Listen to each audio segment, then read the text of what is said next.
Hi friends, இந்த video பேசிக்கான introduction C programming லாங்குவேஜ்க்கு.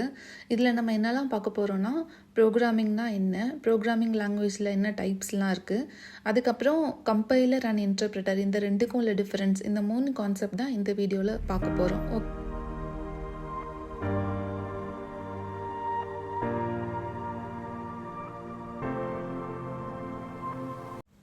ஜென்ரலாக ஒரு ப்ரோக்ராமிங் லாங்குவேஜ்னால் என்ன, ப்ரோக்ராமிங் அண்ட் லாங்குவேஜுங்கிறது நம்ம கம்யூனிகேட் பண்ணுறதுக்கு யூஸ் பண்ணுற டூல் மாதிரி. ஃபார் எக்ஸாம்பிள், நம்மலாம் தமிழ் லாங்குவேஜில் கம்யூனிகேட் பண்ணுறோம்.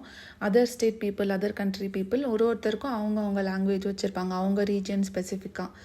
அதுக்கப்புறம் ப்ரோக்ராம்னு சொல்கிறப்போ ஒரு செட் ஆஃப் இன்ஸ்ட்ரக்ஷன்ஸ் மாதிரி. இதுதான் நம்ம ஸ்கூலில் படிச்சிருப்போம். ப்ரோக்ராம்னா என்னென்னா செட் ஆஃப் இன்ஸ்ட்ரக்ஷன்ஸ்.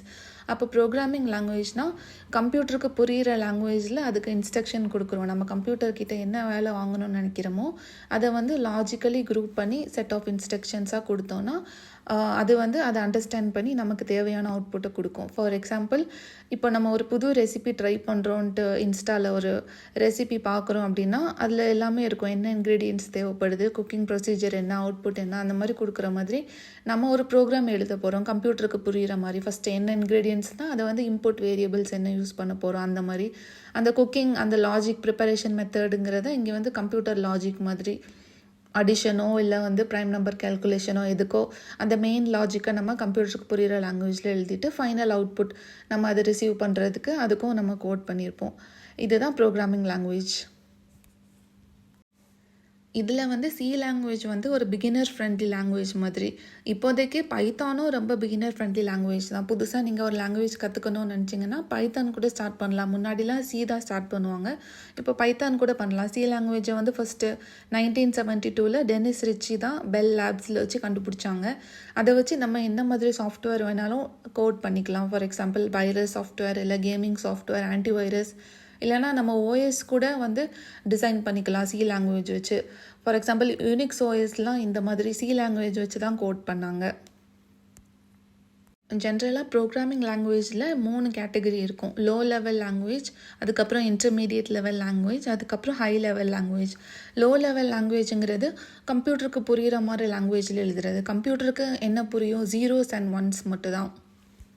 இப்போ இசிஇ கான்செப்டில் சொல்லணும் அப்படின்னா, வோல்டேஜ் கரண்ட் சப்ளை இருக்கா இல்லையா. இப்போ 0 volt இல்லை அப்படின்னா 0, பவர் சப்ளை இருக்குது 5 volt அப்படின்னா 1. அப்போ 0s and 1s. இப்போ நமக்கு 0s and 1ஸில் கோடு எழுதுறது ரொம்ப கஷ்டம். ஆனால் அதுதான் கம்ப்யூட்டருக்கு புரியும். முன்னாடி அப்படி தான் பண்ணிகிட்டு இருந்தாங்க, ஆனால் அது ரொம்ப டிஃபிகல்ட்டாக இருந்தது. இப்போ 0s and 1ஸில் மட்டும் ப்ரோக்ராம் எழுதுகிற மாதிரி அந்த லாஜிக்கை நம்ம லேர்ன் பண்ணுறது ரொம்ப டிஃபிகல்ட்டாக இருக்கும். அந்த மாதிரி அதே கோடை டெஸ்ட் பண்ணி டீபக் பண்ணுறதுக்கும் ரொம்ப டிஃபிகல்ட்டாக அந்த மாதிரி இருக்கும். மோரோவர் இந்த லோ லெவல் லாங்குவேஜ் கம்ப்ளீட்டாக மெஷின் டிபெண்ட்டாக இருக்கும். இப்போ நம்ம ஒரு சிஸ்டம்க்கும் ஒரு லாஜிக் இருக்கும், ஒரு ஸ்பெசிஃபிகேஷன். இப்போ இது கம்ப்ளீட்டாக மெஷின் டிபெண்ட்டாக தான் இருக்கும். அப்புறம் எரர் ரிமூவ் பண்ணுறது, டெஸ்ட் பண்ணுறது, அதெல்லாமே கொஞ்சம் ஒரு டிஃபிகல்ட் ப்ராசஸாக இருக்கும். அந்த கோடில் ஏதாவது எரர் இருக்குன்னா கண்டுபிடிக்கிறதுக்கு ரொம்ப ஒரு நைட்மேர் மாதிரி இருக்கும். அதுக்கு அடுத்து இன்டர்மீடியட் லெவல் லாங்குவேஜ்னால் அசம்பிளி லாங்குவேஜ்னு சொல்லுவாங்க. இது கம்ப்ளீட்டாக மெஷினுக்கு புரிகிற மாதிரியும் இருக்காது, கம்ப்ளீட்டாக ஹியூமன் அண்டர்ஸ்டாண்டபிளாகவும் இருக்காது.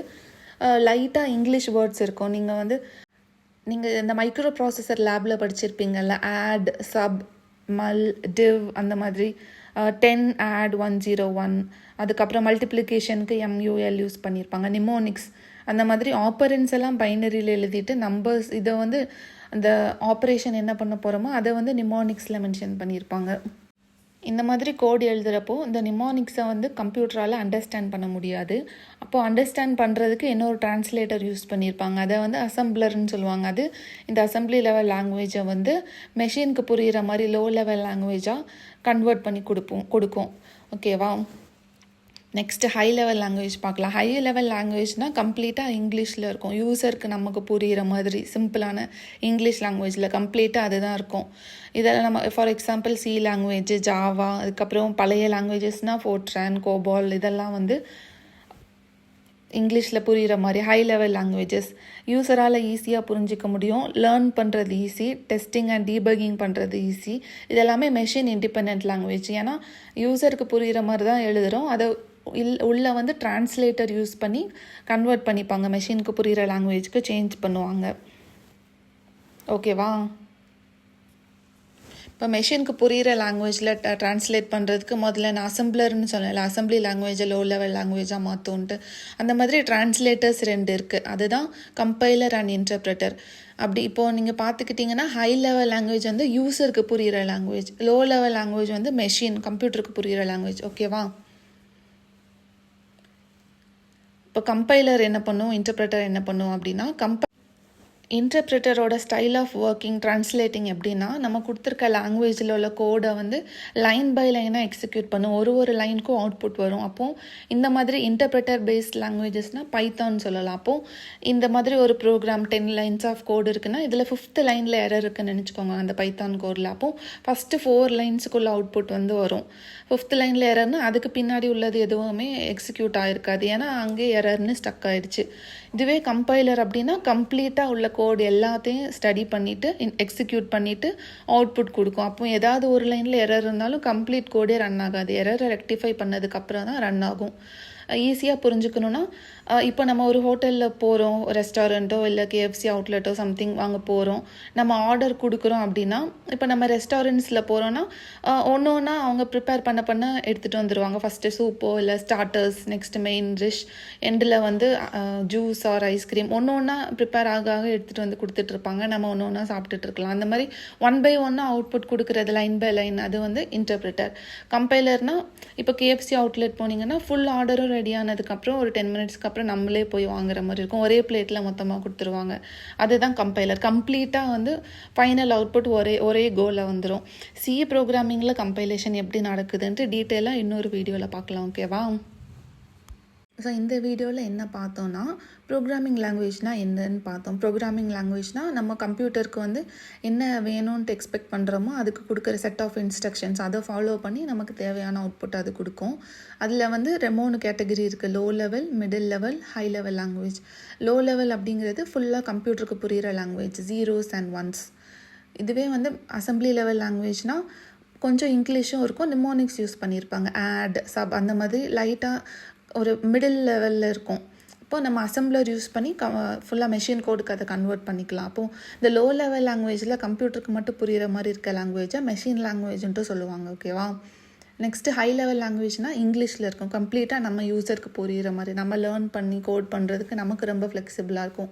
இப்போ மெஜாரிட்டி எல்லாருமே யூஸ் பண்ணுறது ஹை லெவல் லாங்குவேஜ் தான். நெக்ஸ்ட்டு இந்த நம்ம ஹை லெவல்லையோ மிடில் லெவல்லையோ எழுதுகிற லாங்குவேஜை கம்ப்யூட்டருக்கு புரிகிற 0s and 1s கன்வெர்ட் பண்ணுறதுக்கு நமக்கு டிரான்ஸ்லேட்டர் தேவைப்படுது ரன் பண்ணுறப்போ. அந்த டிரான்ஸ்லேட்டர் தான் 2 டைப் இருக்குது, கம்பைலர் ஒன்று, இன்டர்ப்ரெட்டர் ஒன்று. இன்டர்ப்ரெட்டருங்கிறது லைன் பை லைனாக எக்ஸிக்யூட் பண்ணி ஒரு லைனுக்குள்ளே அவுட்புட்டை தனித்தனியாக கொடுக்கும்.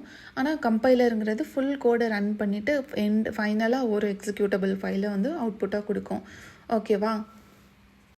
இப்போது இந்த கேட் சிலபஸாக இருக்கட்டும், இல்லைனா லைஃப்பில் நீங்கள் எது அச்சீவ் பண்ணணுன்னாலும் புதுசாக ஒரு விஷயத்தை நம்ம பார்க்குறப்போ அது நமக்கு கஷ்டமாக தான் தெரியும். இவ்வளோ அதிகமாக இருக்கா, இவ்வளோ நிறையா இருக்கான்ட்டு.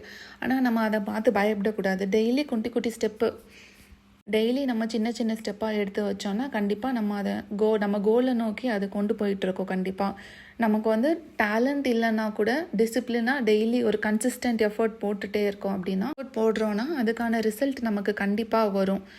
போகிற பாத் கரெக்டு தான், கன்சிஸ்டண்ட்டாக பண்ணுங்கள். Consistency is the key. Thank you. நாளைக்கு நெக்ஸ்ட் வீடியோவில் மீட் பண்ணலாம். பாய்.